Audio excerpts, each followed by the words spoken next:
जैसा कि आप लोग जानते हैं कि सीबीएसई ने मार्च अप्रैल 2022 में होने वाले परीक्षा के लिए सेकंड टर्म एग्जाम के लिए अपना एग्जामिनेशन का सैंपल क्वेश्चन पेपर जारी कर दिया है क्लास 10th और क्लास 12th के लिए।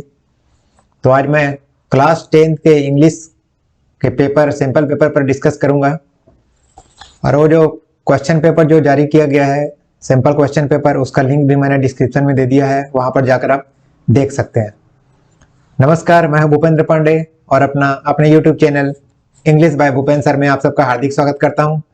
अगर अभी तक आपने मेरे चैनल को सब्सक्राइब नहीं किया है तो मेरे चैनल को सब्सक्राइब करें, लाइक करें, शेयर करें, साथ ही बेल आइकन को दबाना ना भूलें ताकि मेरे प्रत्येक वीडियो के अपडेट्स आपको मिलते रहें। तो आइए हम देखते हैं जो सीबीएसई के द्वारा मॉडल जो सैंपल क्वेश्चन पेपर जारी किया गया है उस पर मैं अभी नीचे डिस्कस करूंगा। उसको मैंने यहाँ पर सरल रूप में आप लोगों के लिए बना दिया है ताकि आप लोग बहुत आसानी से समझ पाएंगे। तो चलिए देखते हैं यह टर्म 2 एग्जाम जो मार्च अप्रैल 2022 में होगा, इसके लिए सैंपल क्वेश्चन पेपर है ये English language and literature class 10th। Total time आपको दिया जाएगा 2 घंटा और मैक्सिमम मार्क्स होगा 40 नंबर का रहेगा यह पेपर आपका और आपको 2 घंटा दिया जाएगा, समय पर्याप्त है। सबसे पहले आपको जनरल इंस्ट्रक्शन को ध्यान में पढ़ लेना है। ये जो आप देख रहे हैं स्क्रीन पर, इसको मैंने बनाया है, उसी पर बेल चाहिए। इसके नीचे फिर मैं चर्चा करूंगा जो ओरिजिनल सैंपल क्वेश्चन पेपर जारी किया गया है सीबीएसई के द्वारा। तो सबसे पहले जनरल इंस्ट्रक्शन में देखते हैं क्या दिया रहेगा। The question paper contents 3 sections, reading, writing and grammar and literature. Question paper 3 भागों में रहेगा। पहला पार्ट रहेगा रीडिंग, फिर राइटिंग एंड ग्रामर और तीसरा लिटरेचर। दूसरा इंस्ट्रक्शन जो है, आपको कोई भी एग्जाम देने के पहले आपको इंस्ट्रक्शन बहुत ध्यान से पढ़ लेना है। Attempt questions based on specific instructions for each part. प्रत्येक पार्ट के लिए अलग अलग इंस्ट्रक्शन दिए गए हैं, उसको आपको ध्यान से पढ़ लेना है। तो जो सेक्शन रीडिंग सेक्शन है रीडिंग, ये 10 मार्क्स का होगा और इसमें आपको 2 अनसीन पैसेजेस दिए जाएंगे जिसको आप बोलते हैं रीडिंग कॉम्प्रिहेंशन। तो इधर मैं क्वेश्चन नंबर 1, 2 अनसीन पैसेजेस होंगे। तो पहला अनसीन पैसेज ये पहला पैसेज होगा, a passage, read the passage given below and answer the questions that follow, answer any 5। जो पहला अनसीन पैसेज रहेगा उस पर बेस्ड 6 क्वेश्चंस रहेंगे, लेकिन आपको आंसर देना है किन्हीं 5 का। पहले अनसीन पैसेज में आप 5 प्रश्नों के उत्तर देंगे। उसके बाद जो दूसरा, ये प्रत्येक जो क्वेश्चन रहेगा 1 मार्क का रहेगा, टोटल 5 मार्क्स रहेंगे। पहला अनसीन पैसेज ये देखिए, answer only any 5 questions, read carefully the passage, read the question first then read the passage. तो ये मेरी पर्सनल व्यक्तिगत सलाह है कि आप पैसेज को पढ़ने के पहले आप प्रश्न को पढ़ लीजिए। उस पैसेज के ऊपर बेस्ड जो क्वेश्चंस हैं उनको आप पढ़ लीजिए, फिर आप पैसेज को पढ़िए। तो आपके दिमाग में पहले से वो प्रश्न रहता है, मुझे इन प्रश्नों का उत्तर देना है। तो बहुत आसानी से आप आइडेंटिफाई कर सकते हैं कि इस लाइन में इसका उत्तर है। पहला पैसेज हो गया। वैसे दूसरा पैसेज रहेगा, एक अनसीन पैसेज और रहेगा। तो दूसरा अनसीन पैसेज कैसा रहेगा, read the excerpt from a case study and answer the questions that follow, read the passage given below and answer the questions that follow. ये 2 अनसीन पैसेजेस जो रहेंगे ना, ये या तो सिचुएशन के ऊपर निर्भर करेंगे, कोई सिचुएशन,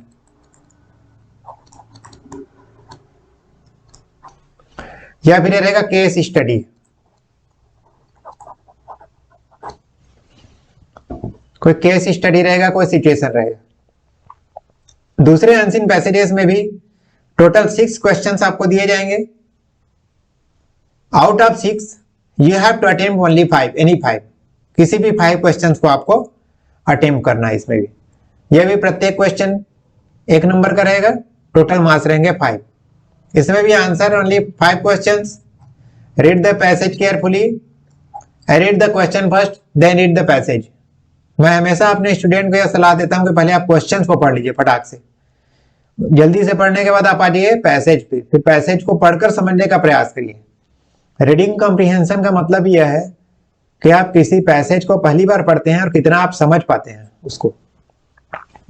तो इस तरह हमने देखा कि रीडिंग जो सेक्शन है रीडिंग कॉम्प्रिहेंशन से टोटल 10 मार्क्स के क्वेश्चंस रहेंगे, 5 + 5।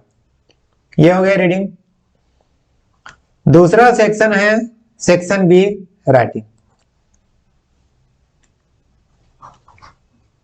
Section be writing and grammar.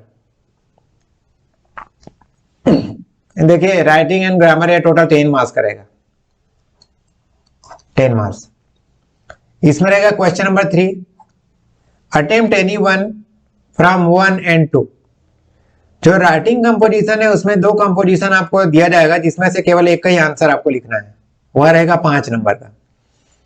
Attempt any one from 2, total marks 5, यह रहेगा 5 नंबर का आपका रहेगा राइटिंग कंपोजिशन, और अटेम्प्ट ओनली 1 क्वेश्चन।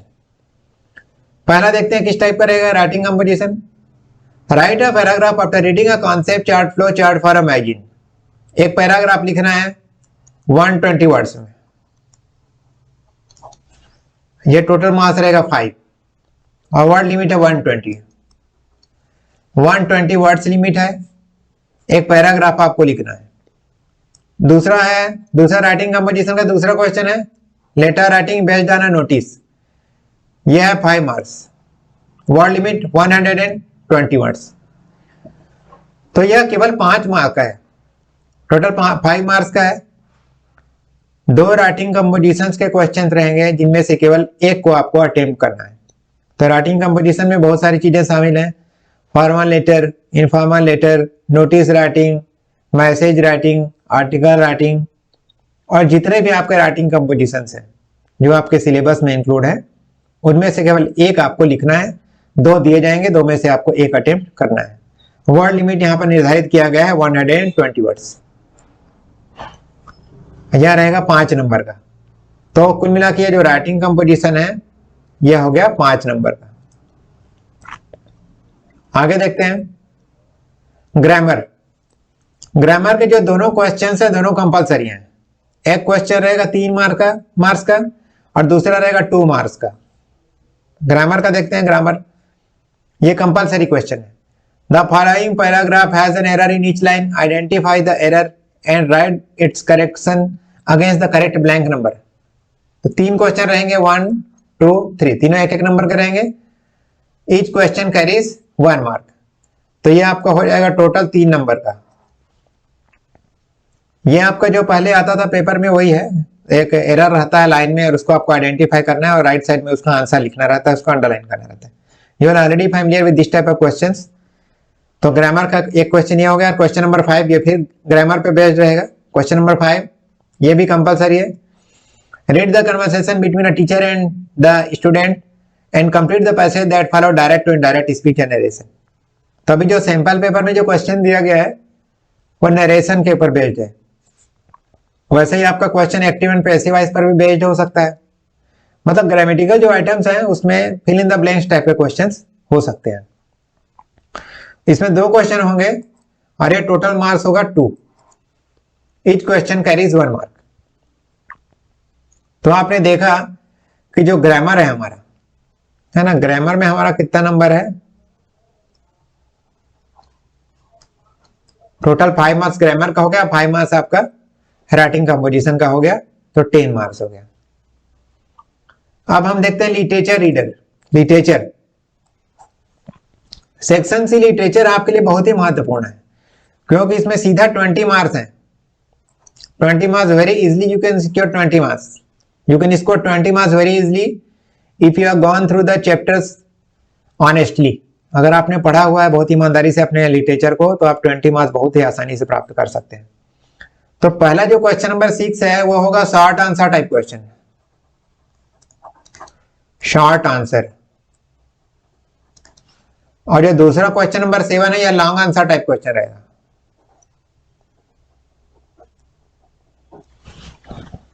तो शॉर्ट आंसर टाइप क्वेश्चन में आपको दिए जाएंगे 6 क्वेश्चंस।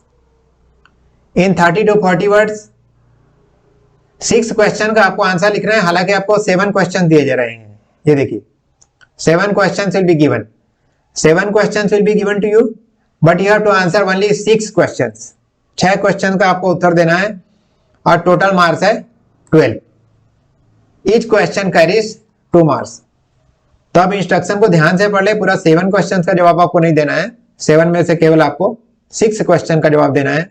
प्रत्येक क्वेश्चन 2 मार्क्स का है, टोटल 12 मार्क्स। और दूसरा है आंसर एनी 2 क्वेश्चंस। जो लॉन्ग आंसर टाइप क्वेश्चन है वहां पर आपको 3 क्वेश्चन दिए जाएंगे, 3 क्वेश्चंस में से आपको 2 प्रश्नों के उत्तर लिखना है। और ये लॉन्ग आंसर टाइप क्वेश्चन है, इसमें वर्ड लिमिट दिया है 120 वर्ड्स। ये वर्ड लिमिट है, पहले वाले में दिया था 30 to 40 वर्ड्स, 30 to 40 वर्ड्स। जो शॉर्ट आंसर टाइप क्वेश्चन है, शॉर्ट आंसर टाइप क्वेश्चन में आपको लिखना है 30 to 40 वर्ड्स और लॉन्ग आंसर टाइप क्वेश्चन में लिखना है 120 वर्ड्स। तो ये 8 नंबर का रहेगा टोटल 8 मार्क्स 4, और each question carries 4 marks. Word limit का आप जरूर ध्यान दें, वर्ड लिमिट आपको ध्यान में रखना है कि जो शॉर्ट आंसर टाइप क्वेश्चन है ना, उसमें आपको वर्ड लिमिट यहाँ पे दिया हुआ है 30 to 40 वर्ड्स, 30 to 40 वर्ड्स। और you have to attempt only 6 questions और दूसरा 120 वर्ड्स। तो ये मैंने बनाया, आप लोग इससे भली भांति समझ पाए होंगे। आपको कैसा लगा जरूर बताइएगा। अब जो original sample question paper CBSE ने जो जारी किया है वो मैं आपको यहाँ बताऊंगा, उसको एक्सप्लेन करूंगा। तो ये मैंने पैटर्न ब्रीफ में समझाने का प्रयास किया है आपको। तो आपको जो रीडिंग सेक्शन हो गया आपका हो गया 10 मार्क्स का हो गया रीडिंग, और जो राइटिंग एंड ग्रामर हो गया 10 मार्क्स का, राइटिंग एंड ग्रामर, और ये लिटरेचर हो गया आपका 20। टोटल हो गया आपका 40 मार्क्स। अब देखते हैं कि सीबीएसई ने क्या जारी किया है। तो ये ओरिजिनल क्वेश्चन पेपर है, सैंपल पेपर जो सीबीएसई ने कल जारी किया है, और मैं आपको इसका जो लिंक है उसको मैं आपको डिस्क्रिप्शन में दे दूंगा। उसमें आप बाकी सारे सब्जेक्ट्स के भी देख सकते हैं बहुत आसानी से, है ना। उसको आप डाउनलोड कर लीजिए। ये इंग्लिश का 6 पेजेस का है, ये देखिए 6 पेजेस का है ये। तो इसको मैं पूरा डिटेल में एक्सप्लेन नहीं करूंगा, मैं सिर्फ पेपर के फंडामेंटल्स आपको बताऊंगा। ऊपर बताएं वही चीज यहाँ पे दिया हुआ है। ये देखिए term 2 simple question paper 2021-22 English language and literature class 10। आप फर्स्ट टर्म और सेकंड टर्म में जो भी मार्क्स स्कोर करते हैं उसका 50-50% वेटेज दिया जाएगा। फर्स्ट टर्म में जो आपने स्कोर किया उसका 50% और सेकंड टर्म में जो आप स्कोर करेंगे उसका 50%, दोनों को मिलाकर आपका रिजल्ट बनेगा। तो time allowed 2 hours, maximum marks 40। तो यदि जनरल इंस्ट्रक्शन वो लिखा है जो मैं आपको बता चुका हूं, the question paper contents 3 sections, reading, writing and grammar and literature, और attempt questions based on specific instruction for each part. जैसे क्वेश्चन नंबर 1 सेक्शन है रीडिंग का दिया है, ये 10 मार्क्स सेक्शन है, रीडिंग में टोटल 10 मार्क्स है। तो जो पहला रीडिंग कॉम्प्रिहेंशन जो दिया हुआ ना, ये 5 मार्क्स का है। पहला जो रीडिंग के लिए दिया हुआ है यह एक सिचुएशन है या केस स्टडी कर सकते हैं। ये टोटल 5 मार्क्स का है, ये केस स्टडी है या फिर सिचुएशन। तो ये टेक्नोलॉजी के ऊपर बेस्ड है, और जो हमारे क्राफ्ट्समैन हैं, स्किल्ड क्राफ्ट्समैन, उनके ऊपर क्या प्रभाव पड़ा मशीनों के आने से, इन सारी चीजों के कारण जो प्रभाव है उसका उस पर अध्ययन किया गया है, इस पर डिस्कस किया गया है, और इसके ऊपर क्वेश्चन बेस्ड है। सबसे पहले मैं आपको बोलता हूं कि जो क्वेश्चन है इनको पढ़ लीजिए। Based on your understanding of the passage answer any 5 questions from the 6 given below. जैसा कि मैं आपको बताया कि 6 क्वेश्चंस दिए जाएंगे, 5 क्वेश्चंस का आपको आंसर लिखना है। देखिए each question carries 1 mark, 1 into 5, तो टोटल 1 2 3 4 5। हालांकि 6 दिया है लेकिन आपको 5 अटेम्प्ट करना है। तो थोड़ा सा मैं पढ़ के बता देता हूं। Read the passage given below. Technology is making advancement at a rapid rate, but at the cost of valued tradition, the craft industry. The traditional crafts industry is losing a lot of its trained and skilled craftsmen. With that, the art of embellishing brass and copper utensils with the engravings is also disappearing. The government has identified around 35 crafts as languishing craft, जो गायब होते जा रहे हैं। मतलब मशीनों के आने के कारण जो हमारे कारीगर हैं पुराने, वो अपना प्रोडक्ट नहीं बेच पा रहे हैं, क्योंकि सारे काम मशीन से होते हैं और मशीन से काम बहुत तेजी से होता है, तो धीरे धीरे बेरोजगार होते जा रहे हैं। और कुछ जो शिल्प कला है, जैसे कांसे के धातु से शिल्प बनाते थे, बांस का जो शिल्प है वो धीरे धीरे खत्म हो रहा है। तो उसका क्या प्रभाव पड़ रहा है उन लोगों के ऊपर, उनकी जिंदगी के ऊपर, इसके ऊपर एक केस स्टडी है, एक आर्टिकल है, इस पर ये बेस्ड है। आप उसको जाकर वहां पर पढ़ लीजिएगा, मैं ज्यादा डिटेल में चर्चा नहीं करूंगा इस पर। बेसिकली मैं आपको पैटर्न समझाना चाह रहा हूं किस टाइप से क्वेश्चन आएंगे। ये देखिए, based on your understanding of the passage answer any 5, इसको ध्यान में रखिएगा, any 5 questions from the 6 given below. 6 questions आपको दिए जाएंगे, इसमें एनी 5 आपको लिखना है। What does the writer mean by calling handicrafts a value tradition? Value tradition क्यों बोला जा रहा है इसको, क्यों बोला राइटर वैल्यू ट्रेडिशन है? तो पहला बस उत्तर बता देता हूं आपको, क्योंकि यहीं पर आपको उत्तर भी मिल जाता है। लाइन नंबर 5, 6, ये देखिए, tradition belonging to a specific region, ये ट्रेडिशन है belonging to the specific region, तो ये उसका आंसर नंबर 1 है, ये इसीलिए बोल रहा है। The speciality of handicraft item is its design and association with long traditions belonging to a specific region, किसी खास क्षेत्र से बिलोंग करते हैं, इसीलिए इसको वैल्यूड, बहुत ही महत्वपूर्ण परंपरा बोला जा रहा है। राइटर ने इसको इसीलिए बोला है, तो ऐसा आप वहां पर उत्तर देख सकते हैं। तो ये हो गया। इसके बाद में आता दूसरा पैसेज में, दूसरा passage, read the following excerpt. Excerpt मतलब होता है एक्सट्रैक्ट, उद्धरण, इसका मतलब होता है उद्धरण, मतलब जो वहां से लिया गया है, हिंदी में बोलते हैं इसको उद्धरण।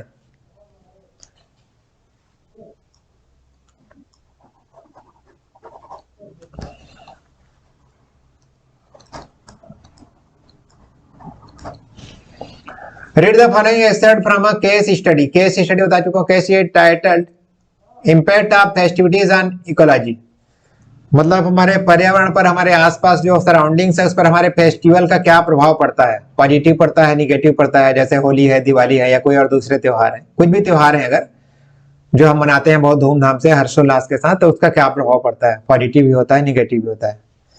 तो इसके ऊपर एक केस स्टडी है। केस स्टडी मतलब रिसर्च पेपर प्रकाशित हुआ है और उसके कुछ फाइंडिंग्स हैं, लोगों से उनके विचार जानने का प्रयास किया गया है क्वेश्चनर के द्वारा।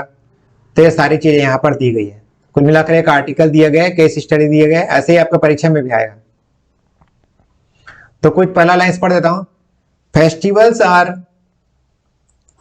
Festivals are synonyms with celebration, ceremony and joy. However festivals bring to force the flip side of celebrations, pollution, air, water, soil and noise. तो ये देखिए, ये सारे बता रहा है उसका क्या क्या परेशानियां होती हैं, वो सब बताया गया यहाँ पर।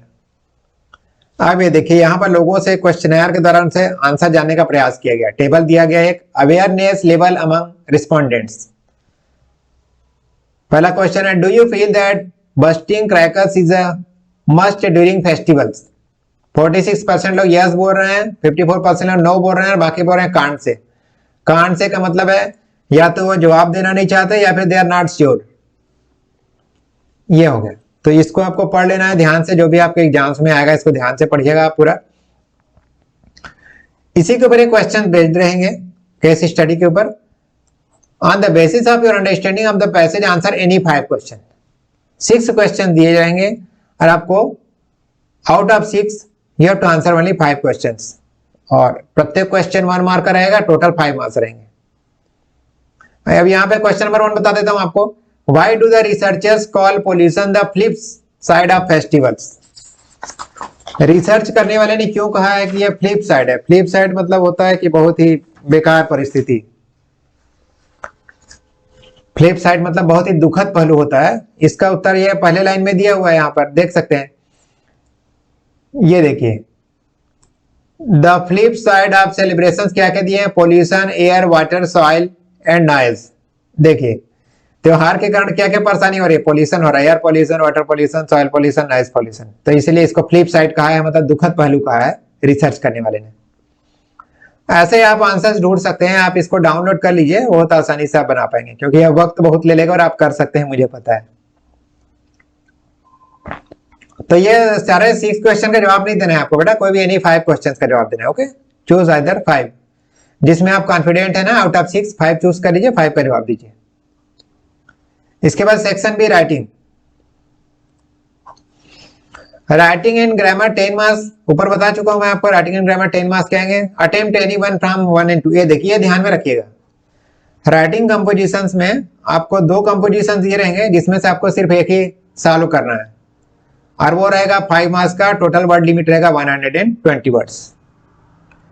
तो नंबर 1 को देखते हैं। Study the concept chart from the self help magazine section of monthly publication. ये एक चार्ट दिया हुआ है, फ्लो चार्ट टाइप का दिया है कि मेंटल हेल्थ के संबंधित क्या क्या इशू होते हैं। एक साइकोलॉजिकल मैटर दिया हुआ है, सिचुएशन, सेटबैक, वो कौन सी चीजें हैं जो हमें मानसिक रूप से बाधा पहुंचाती हैं, या फिर हमारे डेवलपमेंट में, फिजिकल एंड मेंटल डेवलपमेंट में क्या क्या परेशानी आती है। खासकर कोरोना के टाइम में आप देख रहे हैं बहुत सारी परेशानियां आ रही हैं। तो ऐसे एक फ्लो चार्ट बना दिया गया है, और इस फ्लो चार्ट को पढ़ने के बाद क्या करना है आपको, ये देखिए, write a paragraph, write a paragraph in not more than 120 words analysing the listed response to the situation when one faces setbacks. आदमी को कब लगता है कि सब कुछ उसकी जिंदगी में छूट जा रहा है, कुछ कमी है, निराशा है, अंधकार है, कब लगता है, उसके कारण क्या है। ऊपर फ्लो चार्ट में आप पढ़ सकते हैं 120 वर्ड्स। तो 120 वर्ड्स में आपको एक पैराग्राफ लिखना है। बेटा क्वेश्चन पेपर आपको भले टफ लग रहा है, but this is very easy, you have to work hard, and I hope that everyone will secure 40 out of 40, है ना। इत्मीनान रख के पढ़िए, कोई टेंशन लेने की जरूरत नहीं है, बहुत ही आराम से पढ़िए। भले आपको बहुत बड़ा और बहुत ज्यादा दिख रहा है, लेकिन 2 घंटा पर्याप्त समय है, और 40 मार्क्स है, आराम से आप कर सकते हैं, ज्यादा टेंशन लेने की जरूरत नहीं है आपको। अब देखिए, for the visually impaired candidates, जो विजुअली इंपेयर्ड कैंडिडेट्स हैं, जो ब्रेल लिपि के माध्यम से पढ़ते हैं, जिनको दिखाई नहीं देता, उनके लिए अलग क्वेश्चन यहाँ पे दिया हुआ है। Read the following excerpt from an article that appeared in a monthly newsletter circulated among residents of township. The bylaws of some residential associations and management that ban owner and tenants from keeping pets in their apartment are justified. मतलब कुछ जगह जो pets रखने हैं, कुत्ते बिल्ली, इनको रखना मना कर देते हैं लोग, कई सोसाइटी, कई कॉलोनी में, तो उसके बारे में है आपको अपना ओपिनियन लिखना है। Write a paragraph to analyze the given argument. You could think about what alternative explanations might become the given conclusion and include rational evidence that would then counter the given argument. मतलब उसका support में या फिर against में आपको अपना paragraph लिखना है। विजुअली इंपेयर्ड के लिए है वो। अब ये जो दूसरा बता रहा था, आर वाला क्वेश्चन है, एक को बनाना है आपको। तो you are Sameena Javeri, class 10th, Vadodara, Gujarat. You come across the following information on a local library's notice board. Local library के नोटिस बोर्ड में एक चिपका हुआ है।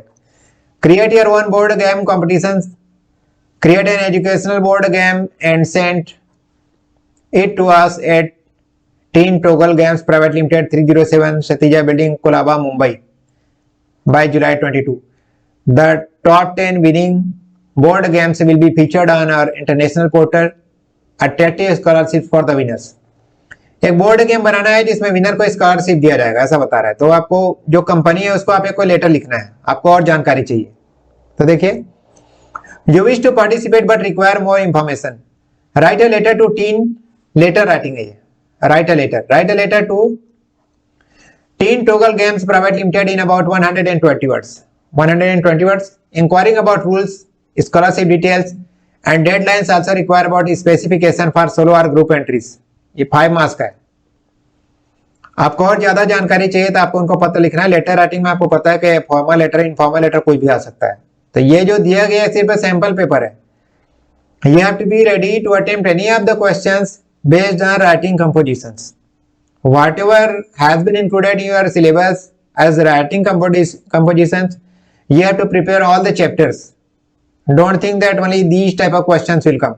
This is only a sample question paper. यह केवल एक सिंपल क्वेश्चन पेपर है बेटा, किसी भी प्रकार का क्वेश्चन आ सकता है, तो आपको तैयार करना है। तो ये लेटर राइटिंग है। ये दो राइटिंग कंपोजिशन आपने देख लिया, एक था ये पैराग्राफ राइटिंग, इसमें भी आपको 120 वर्ड्स में लिखना था, 5 मार्क्स का था, और दूसरा ये है। तो इन दोनों में से आपको एक को अटेम्प्ट करना है। आप देखते हैं आगे। मुझे विश्वास है कि आप मेरी बातों को समझ पा रहे होंगे। कमेंट बॉक्स में लिखकर जरूर बताइएगा कि मेरा यह प्रयास आपको कैसा लगा। इसके बाद ये ग्रामर का क्वेश्चन है इधर, क्वेश्चन नंबर 4।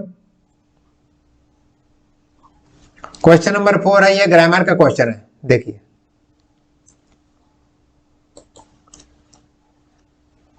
ये है grammar. Read the following paragraph has not been edited. ऐसे क्वेश्चन हमेशा आते रहे हैं। There is one error in each line, identify the error and write its correction against the correct blank number. Remember to underline the corrections. Corrections को underline जरूर करना है। The first one has been done for you. तो देखिए 3 question है, 1 2 3, 1 mark के 3 question है, 1 2 3।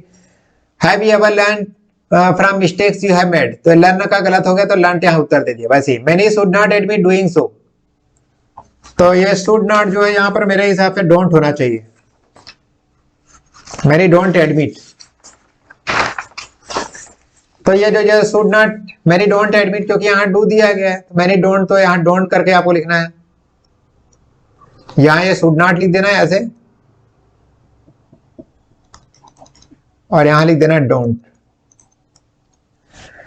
Many don't agree. There was no need for guilt, there is no need हो जाएगा। वाज यहां गलत है, तो is. There is no need for guilt, we often make mistakes while taking risk but still. तो इस तरह से आपको बना लेना है। While taking risk but all brush it aside हो सकता है देम की जगह में। And learn. I am not sure about this answer, so I can not tell. आगे देखते हैं। अब हर चीज तो पता नहीं रहती, पहली बार मैं भी देख रहा हूँ इस क्वेश्चन पेपर को। With that they usually don't mistake the next time, है ना। तो while taking risk but all brush them aside and learn. इसमें कुछ गलत है, उसको आपको आइडेंटिफाई करके मुझे बताना है आपको। मैं आपके लिए छोड़ रहा हूं जानबूझकर। चलिए इसके बाद देखिए क्वेश्चन नंबर 5। तो ये जो क्वेश्चन है ये 3 मार्क्स का है। पहला जो ग्रामेटिकल आइटम है ये 3 मार्क्स का है, ठीक है। और ये दूसरा ग्रामेटिकल आइटम है ना, ये 2 मार्क्स का है। ये है टोटल 2, टोटल हो गए 5। ग्रामर पोर्शन में आपके टोटल हो गए 5, और 5 हो गया आपका राइटिंग कंपटीशन। इसको देखिए। Read the conversation between a teacher and student, complete the passage that follow. Biology teacher, I instructed you to draw the diagram of bacteria, why did you submit a blank sheet. तो student बोलता है sir I had drawn, sir I had drawn the diagram of bacteria but you can't see it because it is not visible to the naked eye। देखिए student क्या जवाब देता है। तो ये नरेशन का क्वेश्चन है, डायरेक्ट एंड इनडायरेक्ट स्पीच का। The biology teacher had instructed Sammy to draw the diagram of a bacteria cell and asked him why he had drawn, क्या लिखा है, and asked him to draw the diagram। The biology teacher had instructed Sami to draw the diagram of bacteria cell and asked him, उनको क्या बोलता है, why did you submit a blank sheet, why he had asked him why he had submitted a blank sheet, है ना, कि उसने blank sheet क्यों submit किया है। asked him why he had submitted a blank sheet, Sami respectfully answered that he had drawn the diagram but it was not visible to the naked eye, है ना। तो वो नेकेड आई से देखा नहीं जा सकता। तो ये नरेशन का क्वेश्चन है, डायरेक्ट एंड इनडायरेक्ट स्पीच को आप पढ़ेंगे तो इसको बहुत ही आसानी से बना सकते हैं। एक बात आपको बता दूं, या सिर्फ डायरेक्ट और इनडायरेक्ट स्पीच का क्वेश्चन नहीं आएगा, एक्टिव एंड पैसिव वॉइस का भी क्वेश्चन आ सकता है। मतलब इस टाइप के जो आइटम्स आते हैं ना, उसमें आपने देखा होगा पहले भी, डायरेक्ट इनडायरेक्ट स्पीच या एक्टिव एंड पैसिव वॉइस, या फिर इन द ब्लैंक्स कोई प्रोसेस दे दिया गया है, how to make tea, how to make coffee, तो उसको फुलफिल करना होता है। तो इस टाइप के क्वेश्चन भी आ सकते हैं। तो ये आपके 2 मार्क्स के रहेंगे। और लास्ट सेक्शन है लिटरेचर। सेक्शन सी लिटरेचर, ये बहुत ही महत्वपूर्ण है क्योंकि इसमें आपको टोटल 20 मार्क्स हैं। सीधा लिटरेचर में अगर आपने ढंग से पढ़ाई की है और आपने अपना लिटरेचर को अच्छे से तैयार किया है तो 20 मार्क्स बहुत आसानी से आप स्कोर कर सकते हैं। तो इसमें आंसर एनी 6 क्वेश्चन इन 30, इसमें 2 प्रकार के क्वेश्चन आएंगे। पहले शॉर्ट आंसर है, ये शॉर्ट आंसर टाइप क्वेश्चन है पहला।